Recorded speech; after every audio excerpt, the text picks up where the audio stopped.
샬롬! 중동부 친구들 한 주간 잘 지냈나요? 오늘 말씀은요, 지난주 말씀과 이어지는데요. 아버지를 속여 자기가 받아야 할 축복을 가로챈 동생 야곱 때문에 이제 화가 난 형 에서는요, 야곱을 죽이려고 하죠. 이 사실을 알게 된 어머니 리브가는요, 야곱을 삼촌 라반에게로 도망가 있으라고 떠나보냅니다. 야곱의 집안은 부유했어요. 먹고 자는 데 있어 불편함이 없었는데, 그런 그가 홀로 900km나 되는 먼 여정을 하게 됩니다. 당시에 혼자 여행하는 것은요, 생명을 거는 일이었어요. 강도와 도적의 위협도 있었고요. 사나운 짐승의 표적이 되기도 했죠.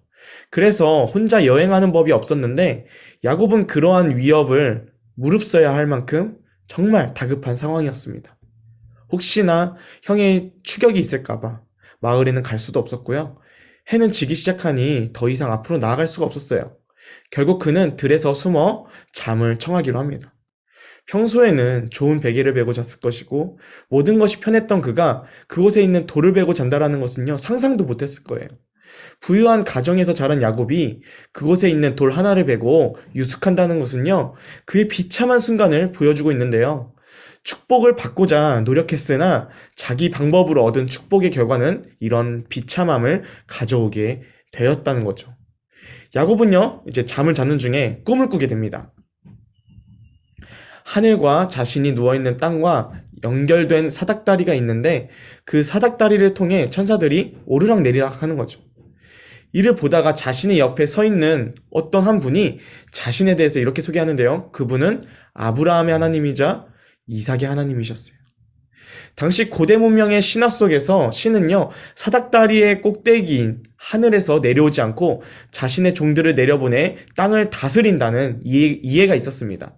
그래서 그들의 이해 속에서 신은요, 당연히 하늘에만 있고 땅에 내려오지 않는 존재였죠.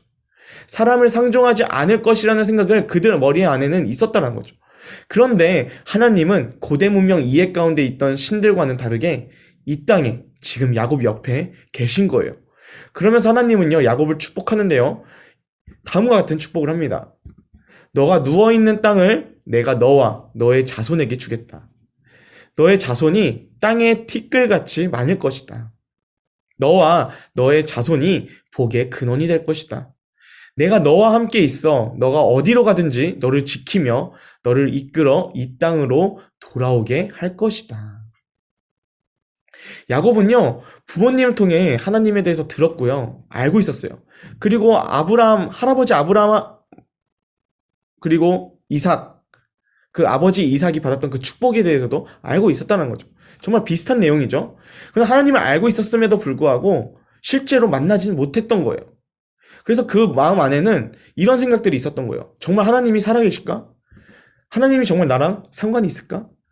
하나님을 만날 것에 대해서는 생각도 못했던 거죠. 그런데 하나님께서 자신이 가장 비참하고 초라한 상황 가운데 놓여 있을 때, 절망 속에 있을 때 찾아와 주셔서 오히려 위로해 주시는 거예요. 그리고 할아버지와 아버지에게 약속하신 복을 그에게도 주시는 것이죠. 야곱은 깨달았습니다. 하나님은 나와 상관없으신 분이 아니구나. 하나님은 내 곁에 계셨구나. 여지껏 신이라고 하면 자기가 노력해야 간신히 한번 봐줄 것 같은 분이셨는데, 먼 이야기 같았는데 하나님은 직접 내려오셔서 야곱을 만나주신 거예요. 하나님은요, 야곱에게 하나님이 주시는 축복에 대한 개념을 바꾸셨어요. 하나님의 축복은 노력해서 얻고자 하면 얻어지는 게 아니라 은혜로 주어지는 것을, 우리가 노력해서 얻은 게 아니고 하나님이 주신 거예요. 오늘 야곱의 이야기를 통해 우리가 기억해야 할 것은요, 우리가 하나님을 찾은 것이 아니라 하나님이 우리를 찾아오셨다라는 거예요. 죄로 인해 우리가 하나님께 나아갈 수 없을 때, 야곱과 같이 비참한 상황이 있을 때 하나님은 우리 곁에 오셔서 만나주셨어요. 그래서 우리에게 오신 예수님의 다른 이름이 임마누엘의 하나님, 우리와 함께 하시는 하나님으로 오신 겁니다. 하나님이 우리와 함께 하시는 것이 가장 큰 복이에요.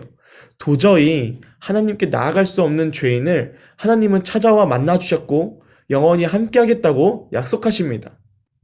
가장 깊은 죄의 구덩이에 빠진 우리를 도저히 나 혼자 스스로도 빠져나올 수 없는 그 죄 속에서 하나님은요, 우리를 건지셨어요. 그래서 우리는 하나님을 만나야만이 살 수 있는 존재인 거예요. 우리는요, 하나님에 대해서 알고 들어왔지만 정작 우리의 삶 속에서는 하나님께서 함께 하신다는 생각을 하지 않고 살 때가 너무 많은 것 같아요.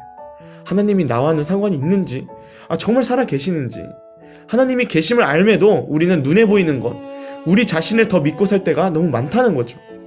오늘 야곱의 모습이 마치 우리와 같은 것 같아요. 그는 모태신앙으로 부모님으로부터 하나님에 대해 들어왔으나 그 하나님은 자신과 아무 상관이 없었던 거예요. 그의 삶에 하나님은 있지도 않았죠.